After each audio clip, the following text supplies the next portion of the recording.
Hello, good morning. तो ये हमारी थर्ड क्लास है बायोटेक्नोलॉजी की, जिसमें हम प्लांट टिश्यू कल्चर के बारे में डिस्कस कर रहे हैं। लास्ट क्लास में हमने बात की थी कि प्लांट टिश्यूज़ के लिए कल्चर मीडियम में क्या क्या कॉन्स्टिट्यूएंट होते हैं, किस किस टाइप के कल्चर मीडिया होते हैं और स्टेरिलाइजेशन की क्या क्या मेथड्स होती हैं। आज हम बात करेंगे टाइप्स ऑफ कल्चर के बारे में, किस किस टाइप्स के कल्चर होते हैं। सबसे पहले हम बात करें केलस कल्चर के बारे में। तो केलस के बारे में आपको, केलस कल्चर के बारे में पढ़ने से पहले आपको केलस की डेफिनेशन आपको पता होनी चाहिए। केलस क्या चीज़ होती है? देखो, केलस क्या होता है? Is an unorganised undifferentiated mass of cells formed when plant cells multiply in a disorganised way. ये एक करेक्ट डेफिनेशन है जिसमें सारी चीज़ें आ जाती हैं कि प्लांट सेल है एक डिसऑर्गेनाइज्ड वे में, एक अनियमित तरीके से अगर मल्टीप्लाई होगी तो उससे एक अनऑर्गेनाइज्ड और अनडिफरेंशिएटेड मास बनेगा सेल्स का, जिसे हम बोलते हैं केलस।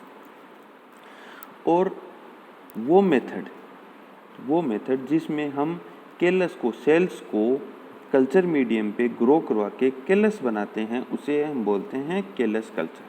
सेल्स को ग्रो करवा के केलस बनाते हैं, उसे हम केलस कल्चर बोलते हैं।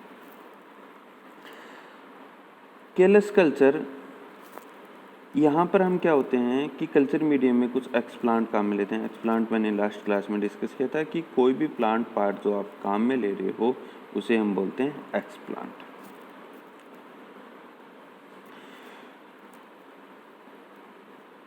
केलस है, ये एक्सप्लांट को ग्रोथ सपोर्टिंग मीडियम पे रख कर हम बना सकते हैं। एक्सप्लांट वो जो प्लांट पार्ट या टिश्यू सेल्स जो प्लांट टिश्यू कल्चर में हम काम में लेते हैं उसे हम एक्सप्लांट नाम देते हैं। केलस दो टाइप के होते हैं, एक प्राइमरी केलस और एक सेकेंडरी केलस।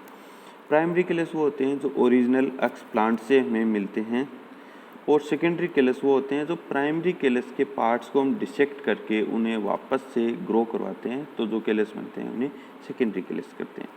सेकेंडरी केलस बनाने की जो प्रोसेस होती है उसे सब कल्चरिंग भी कहा जाता है। केलस कल्चर के अंदर 3 स्टेज होती हैं मेनली, कि पहले सेल्स एक्टिवली सेल डिवीज़न करती हैं, फिर अपना जो स्पेसिफिक फंक्शन एक्वायर करती हैं। सेकेंड स्टेज होती है कि सेल्स अपना स्पेसिफिक फंक्शन खो देती हैं और डी डिफ्रेंशिएट हो जाती हैं। थर्ड स्टेज है कि सेल्स के अंदर दोबारा से सेल डिवीज़न इंडक्शन होता है और फिर से डिफ्रेंशिएट होती हैं। तो दोबारा से डिफ्रेंशिएट होते हैं उसे हम बोलते हैं रीडिफ्रेंशिएशन। जो रीडिफ्रेंशिएशन है या अगेन डिफ्रेंशिएशन है, ये ग्रोथ रेगुलेटर्स के रेशियो पर बेस्ड करता है।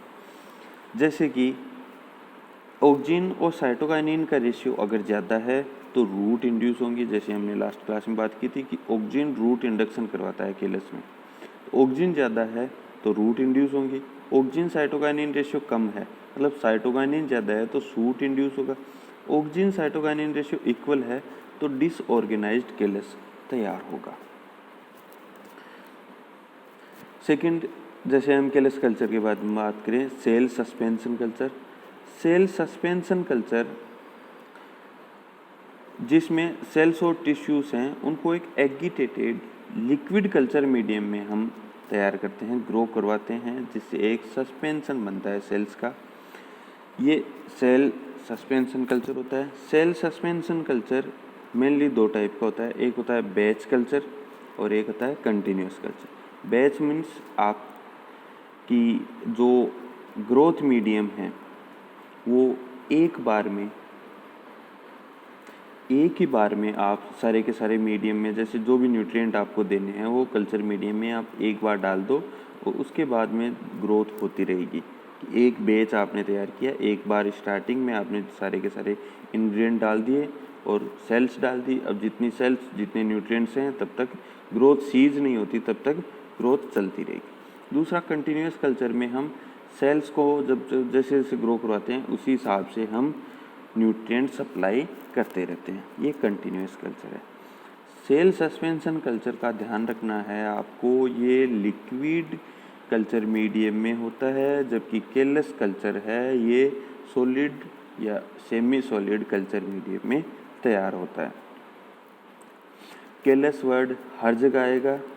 केलस का मतलब unorganized undifferentiated mass of cells, ये ध्यान रखना है। प्राइमरी केलस और सेकेंडरी केलस, ये चीज़ें आपको ध्यान रखनी है। बहुत सी जगह हम सब कल्चरिंग की बात करेंगे।